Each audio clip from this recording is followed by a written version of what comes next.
প্রিয় শিক্ষার্থীবৃন্দ, আসসালামু আলাইকুম। আশা করি সবাই ভালো আছো, সুস্থ আছো।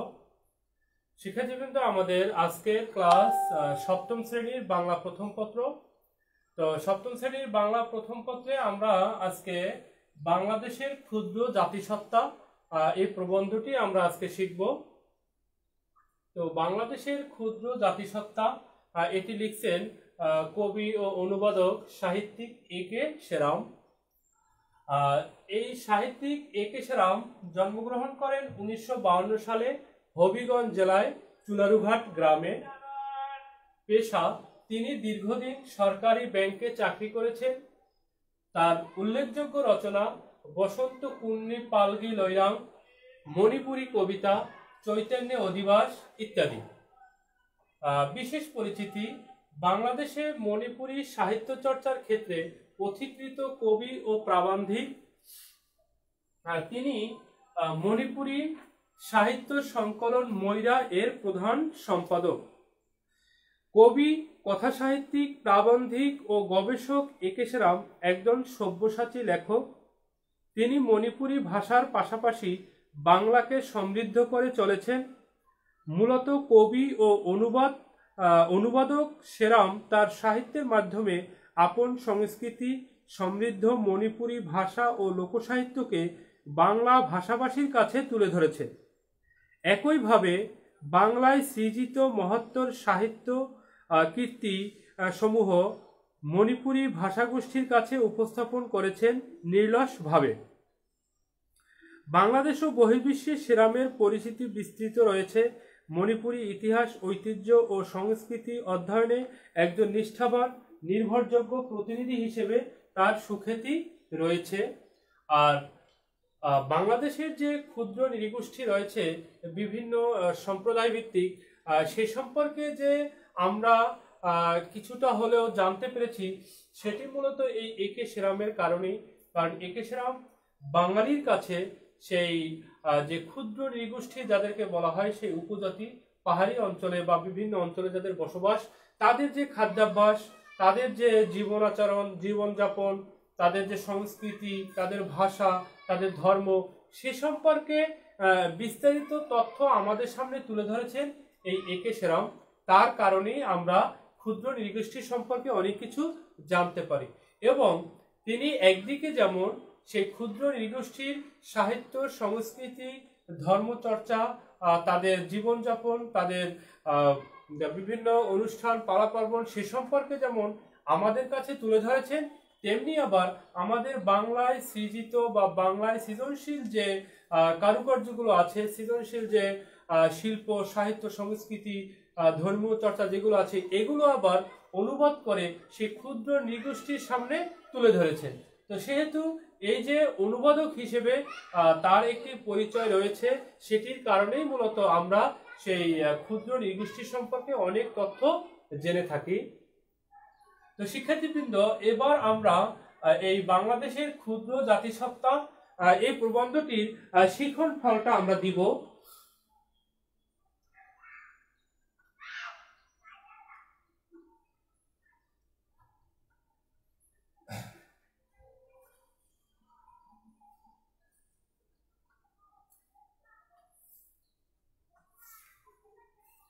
শিখন ফলটি দেখো।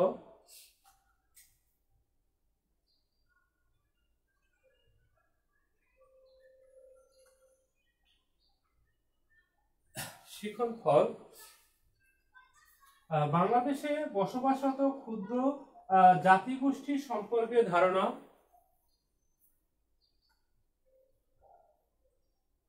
বাংলাদেশে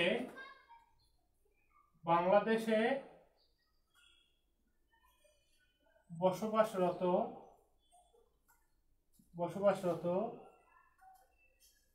ক্ষুদ্র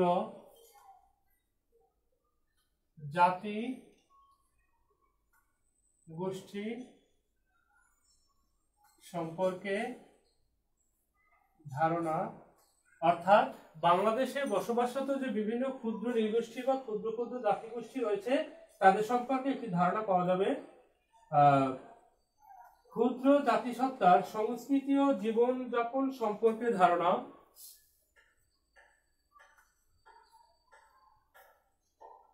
ক্ষুদ্র জাতিসত্তার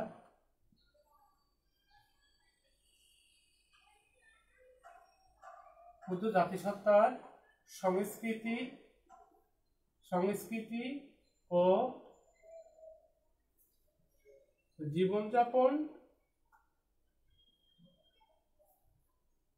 জীবনযাপন সম্পর্কে ধারণা। অর্থাৎ ক্ষুদ্র জাতিসত্তার তাদের যে নিজস্ব সংস্কৃতি আছে, তাদের যে জীবনযাপন রীতি সে সম্পর্কে ধারণা, বিভিন্ন জাতিগোষ্ঠীর তুলনামূলক বিশ্লেষণ,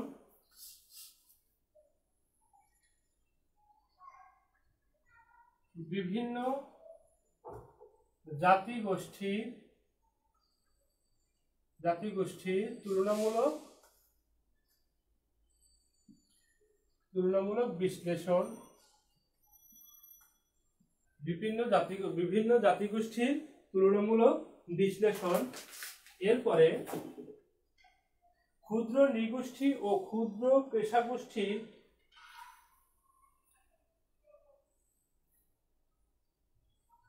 ক্ষুদ্র নৃগোষ্ঠী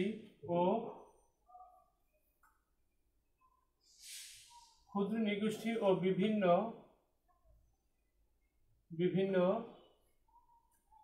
জাতিগোষ্ঠীর পরিচয় দিতে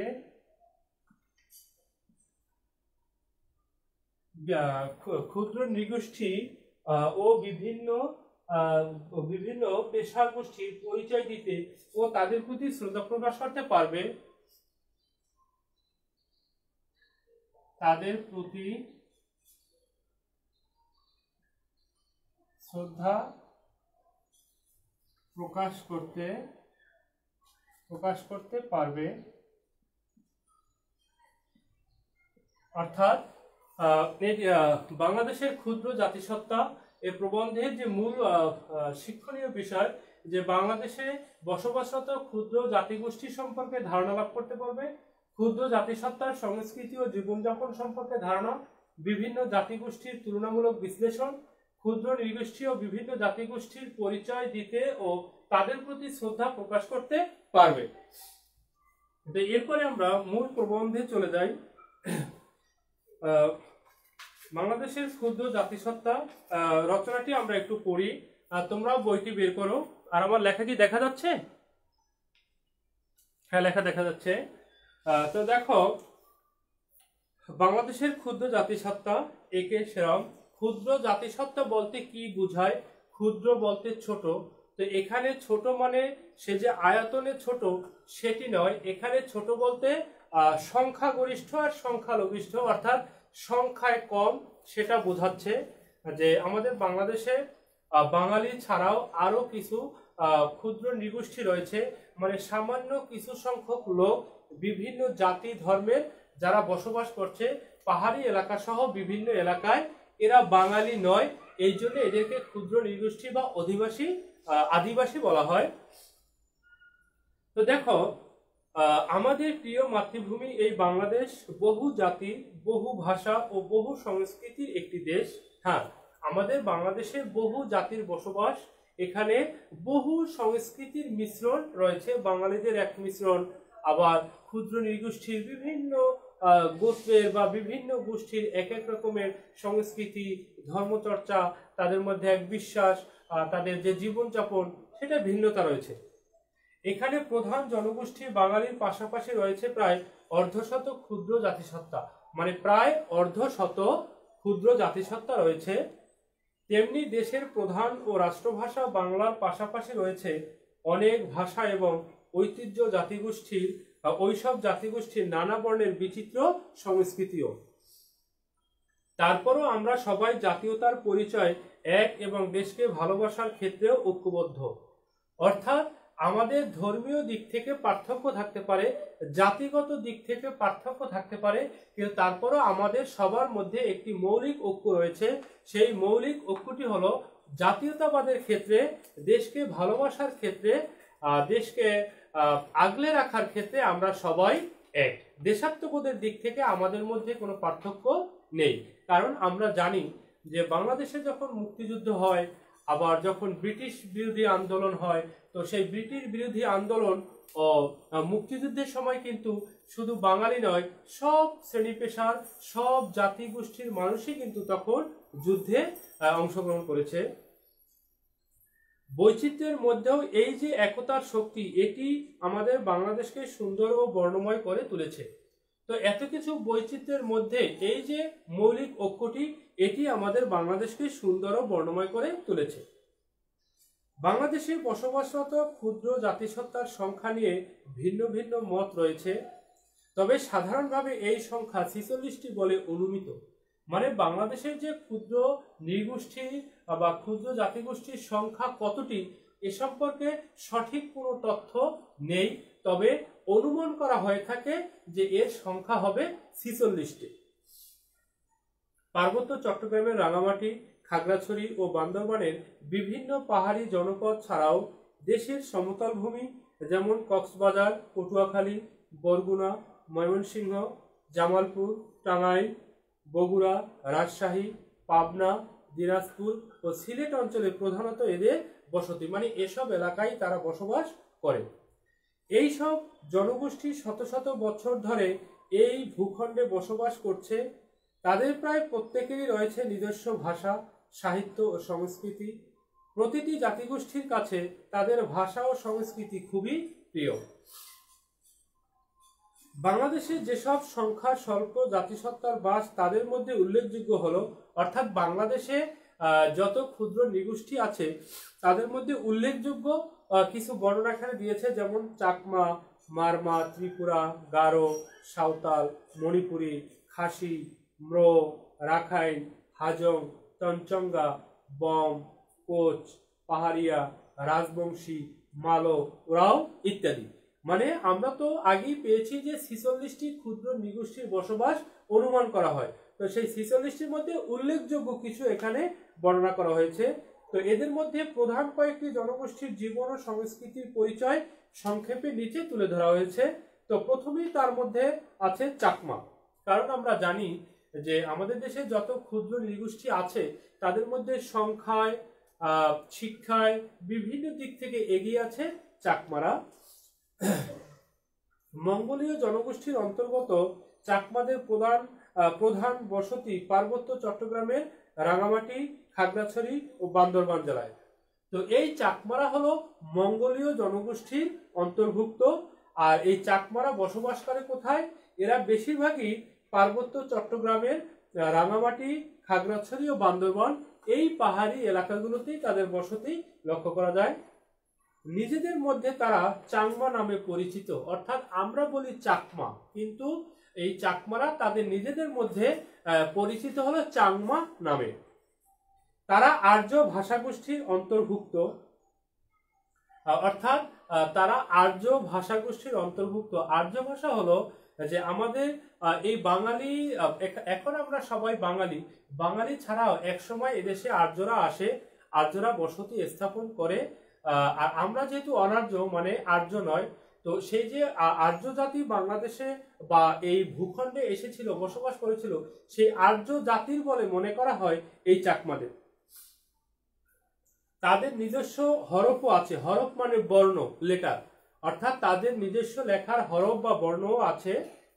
চাকমারা পিতৃতান্ত্রিক।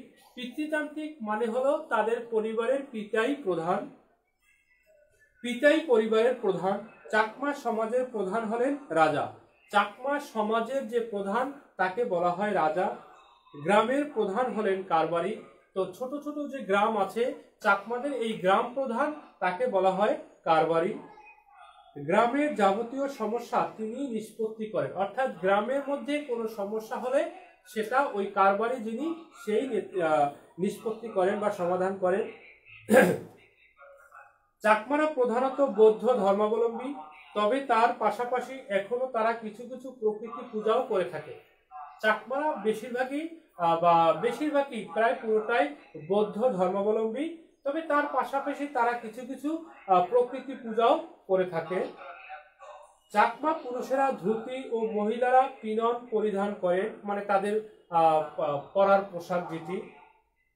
পুরুষেরা নিজেদের তাতে তৈরি সিলুম মানে জামা, তাদের ভাষায় সিলুম যেটার অর্থ হলো জামা পরে। মেয়েরা খাদিকে ওড়না হিসেবে ব্যবহার করে, মেয়েরা যে খাদি কাপড়গুলো আছে সেটিকে ওড়না হিসেবে ব্যবহার করে। চাকমাদের প্রধান খাদ্য ভাত, মাছ, মাংস ও শাকসবজি। চাকমা জীবনের নানা পর্যায়ে বিভিন্ন লৌকিক আচার অনুষ্ঠান থাকে। বিয়ের সময় ছেলের অভিভাবককে ঘটক সহ কনের বাড়িতে কমপক্ষে 3 বার যাওয়া আসা করতে হবে, এটা চাকমাদের নিয়ম। এবং প্রতিবারই সেই কনের পক্ষ থেকে বরের বাড়িতে না ঘটক সহ কনের বাড়িতে কমপক্ষে 3 বার যাওয়া আসা করতে হবে বর পক্ষকে। আর সেখানে প্রতিবার চুয়ানি, পান সুপারি ও পিঠা, চুয়ানি মানে তাদের মধ্যে এক ধরনের খাবার, পান সুপারি ও পিঠা নিয়ে যেতে হয়। বিজু উৎসব চাকমাদের একটি প্রধান উৎসব। আমাদের মধ্যে বিভিন্ন জাতির মধ্যে যেমন বিভিন্ন প্রধান উৎসব রয়েছে, তেমনি চাকমাদেরও একটি বিশেষ অনুষ্ঠান হলো এই বিজু। চৈত্রের শেষ 2 দিন ফুল বিজু ও মূল বিজু এবং পহেলা বৈশাখকে গর্জা পর্জা বলে। অর্থাৎ বিজু উৎসব চাকমাদের একটি প্রধান উৎসব, আর চৈত্রের শেষ 2 দিন ফুল বিজু ও মূল বিজু এবং পহেলা বৈশাখকে তারা বলে গর্জা পর্জা বলে আখ্যায়িত করা হয়ে থাকে। লোকনৃত্য গীত হিসেবে ঝুম নাচ ও বিজু নাচ বেশ জনপ্রিয়। অর্থাৎ লোক নাচ বা লোক নৃত্য হিসেবে তাদের মধ্যে ঝুম নাচ আর হলো বিজু নাচ খুবই জনপ্রিয়। গারো জনগোষ্ঠীর প্রধান বসতি ময়মনসিংহ। এরপরে চাকমাদের পরে আমরা আসি গারোদের বিস্তারিত কিছু আলোচনা। তো গারো জনগোষ্ঠীর প্রধান বসতি ময়মনসিংহ, টাঙ্গাইল ও সিলেট অঞ্চলে।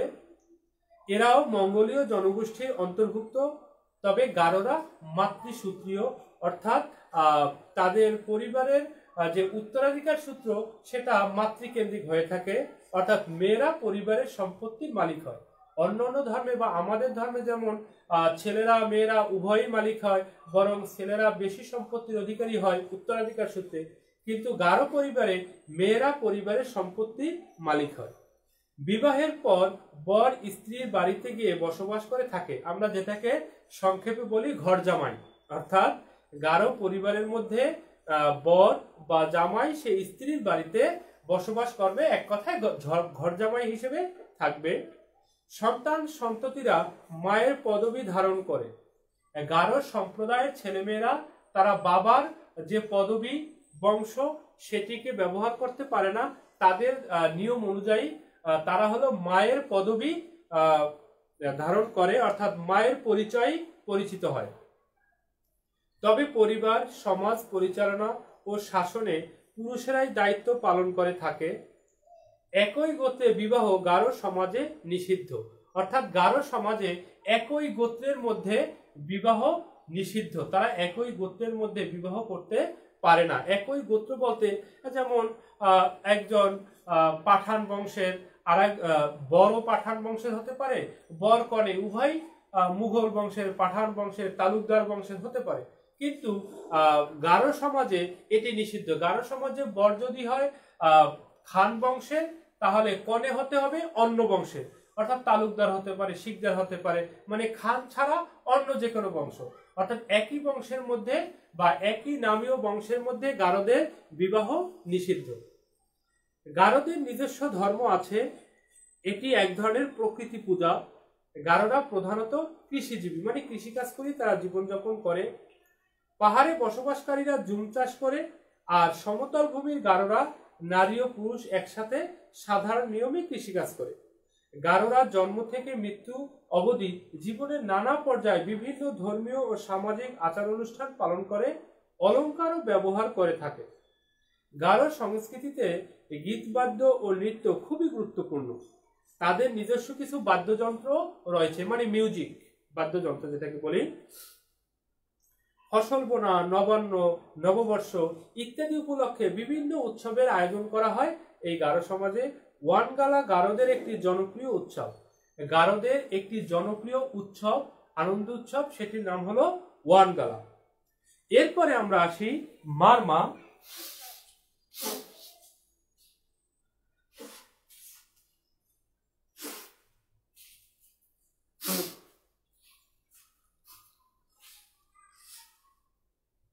দেখো, গারোদের পরে আমরা আলোচনা করব মারমা জনগোষ্ঠী নিয়ে। মারমা জনগোষ্ঠীরাও অন্যদের মতো মঙ্গোলীয় জনগোষ্ঠীর অন্তর্গত। মারমাদের প্রধান বসতি পার্বত্য চট্টগ্রামের বান্দরবন, রাঙামাটি ও খাগড়াছড়িতে। মারমা ভাষাও মঙ্গোলীয় ভাষা পরিবারের। তাদের নিজস্ব বর্ণমালাও রয়েছে, তাদেরও নিজস্ব বর্ণমালা আছে। মারমারা প্রাচীনকাল থেকেই বৌদ্ধ ধর্মাবলম্বী। মারমারা প্রাচীনকাল থেকেই তারা বৌদ্ধ ধর্মাবলম্বী। তারা বিয়ের সময় ধর্মীয় ও লোকাচার মিলিয়ে নানা অনুষ্ঠান পালন করে থাকে। নিজেদের গোত্রে বিবাহকে মারমা সমাজে উৎসাহিত করা হয়। যেমন গারো সমাজে যেমন একই গোত্রের মধ্যে বিবাহ নিষিদ্ধ, কিন্তু এই মারমা সমাজে উল্টো। মারমা সমাজে হলো একই গোত্রের মধ্যে বিবাহ উৎসাহ দেওয়া হয়, অর্থাৎ তাদের একই গোত্রের মধ্যে বিবাহ বৈধ এবং সেটার জন্য আরো উৎসাহ দেওয়া হয়। মারমারা পিতৃতান্ত্রিক, অর্থাৎ এদের পরিবারের পিতাই প্রধান। সম্পত্তির উত্তরাধিকার ছেলে ও মেয়েদের সমান অধিকারের কথা বলা আছে। এখানে ছেলে ও মেয়ে উভয়ই সমান অধিকার এবং উভয়ই সমানভাবে সম্পত্তি পাবে। তবে পরিবার ও সমাজ জীবনে পুরুষেরই প্রাধান্য থাকে, মানে পরিবার ও সামাজিক বিভিন্ন কর্মকাণ্ডে পুরুষদেরই প্রাধান্য দেখা যায়। বিয়ের পর নারী পুরুষ ইচ্ছে করলে মা বাবার বাড়ি কিংবা শ্বশুর বাড়িতে স্থায়ীভাবে বসবাস করতে পারে। অর্থাৎ মারমাদের মধ্যে বিয়ের পর সে বাবার বাড়ি হোক, মায়ের বাড়ি হোক, যে কোনো জায়গায় বরকনে বসতি স্থাপন করতে পারে। মারমাদের সামাজিক শাসন ব্যবস্থায় রাজা প্রধান, অর্থাৎ মারমাদের যে সামাজিক শাসন ব্যবস্থা আছে তার মধ্যে প্রধান হলো রাজা। মারমারা জুম চাষ করে এবং বনজ সম্পদ আহরণের মাধ্যমে জীবিকা নির্বাহ করে। বৌদ্ধ ধর্মাবলম্বী হলেও মারমারা এখনো বিভিন্ন দেবদেবীর পূজা এবং নানা অনুষ্ঠানাদি পালন করে। তাদের সবচেয়ে বড় উৎসব হলো নববর্ষের সাংগ্রাই দেবীর পূজা, এবং এ উপলক্ষে আয়োজিত সাংগ্রাই উৎসব 3 দিন ধরে চলে। তো মারমাদের সবচেয়ে বড় উৎসব হলো সাংগ্রাই, এটি 3 দিন ধরে চলে। এটি মূলত নববর্ষকে কেন্দ্র করে। এরপরে আমরা আসি মণিপুরী। বাংলাদেশের ক্ষুদ্র জাতিগোষ্ঠীর মধ্যে মণিপুরী জাতি অন্যতম। এদের আদি নিবাস ভারতের মণিপুর রাজ্যে। এদের মধ্যে কোনো কোনো সম্প্রদায়ের নিজস্ব বর্ণমালাও আছে। মণিপুরীরা যেখানেই বসতি স্থাপন করে সেখানে কয়েকটি পরিবার মিলে গড়ে তোলে পাড়া, অর্থাৎ মণিপুরীরা যেখানেই বসবাস করুক সেখানে একজন নয়, কয়েকটি পরিবার মিলে একটি পাড়া তৈরি করে। তারা মানে কয়েকটি পরিবার একত্রিত হয়ে বসবাস করে, আর ওটির নাম দেয় পাড়া। প্রতিটি পাড়াতেই থাকে দেব মন্দির ও মণ্ডপ। ওই মন্দির ও মণ্ডপকে ঘিরেই আবর্তিত হয় ওই পাড়ার যাবতীয় ধর্মীয় ও সামাজিক কর্মকাণ্ড। মণিপুরী সমাজে পাড়া বা গ্রাম ও পঞ্চায়েত বা পঞ্চায়েতের ভূমিকা খুবই গুরুত্বপূর্ণ। আমরা জানি পঞ্চায়েত মানে গ্রামের যে সালিশি ব্যবস্থা বা গ্রামের কোনো সমস্যা সমাধান করার জন্য যে গ্রামের গণ্যমান্য যারা একত্রিত হয় সমাধান করে তাদেরকে বলা হয় পঞ্চায়েত। তো সেই পঞ্চায়েত ব্যবস্থা এই মণিপুরী সমাজে রয়েছে। মণিপুরী জনগোষ্ঠীর 7টি গোত্রে বিভক্ত। মণিপুরীদের প্রাচীন ধর্মের নাম আপো কপা। তবে মণিপুরীদের অধিকাংশই এখন সনাতন ধর্মের চৈতন্য মতের অনুসারী। মণিপুরীদের একটি উল্লেখযোগ্য অংশ ইসলাম ধর্মাবলম্বী, অর্থাৎ মণিপুরীদের একটা অংশ এখন ইসলাম ধর্মের অনুসারী। সনাতন ধর্মাবলম্বী মণিপুরীদের প্রধান উৎসব রাস উৎসব, রথযাত্রা ইত্যাদি। রাস উৎসব উপলক্ষে রাস নৃত্য ও মেলার আয়োজন করা হয়ে থাকে। মণিপুরীরা প্রধানত কৃষিজীবী। ভাত, মাছ, শাকসবজি মণিপুরীদের প্রধান খাদ্য। মণিপুরী পুরুষেরা সাধারণত ধুতি, গামছা, জামা ইত্যাদি পরিধান করে, আর মেয়েরা পরে নিজেদের তৈরি বিশেষ ধরনের পোশাক। তো শিক্ষার্থীরা, আমরা অর্ধেকটা প্রায় শেষ করেছি। তো আমরা আজকে বাংলাদেশের ক্ষুদ্র জাতিসত্তা এই রচনাটির অর্ধেক পাঠ শেষ করেছি। আশা করি তোমরা বুঝতে পেরেছো। আমরা বাকি পার্ট শেষ করব পরবর্তী ক্লাসে। আমরা বাকি অংশটা শেষ করে দিব। তো তোমাদের সাথে দেখা হবে পরবর্তী ক্লাসে। আল্লাহ হাফেজ।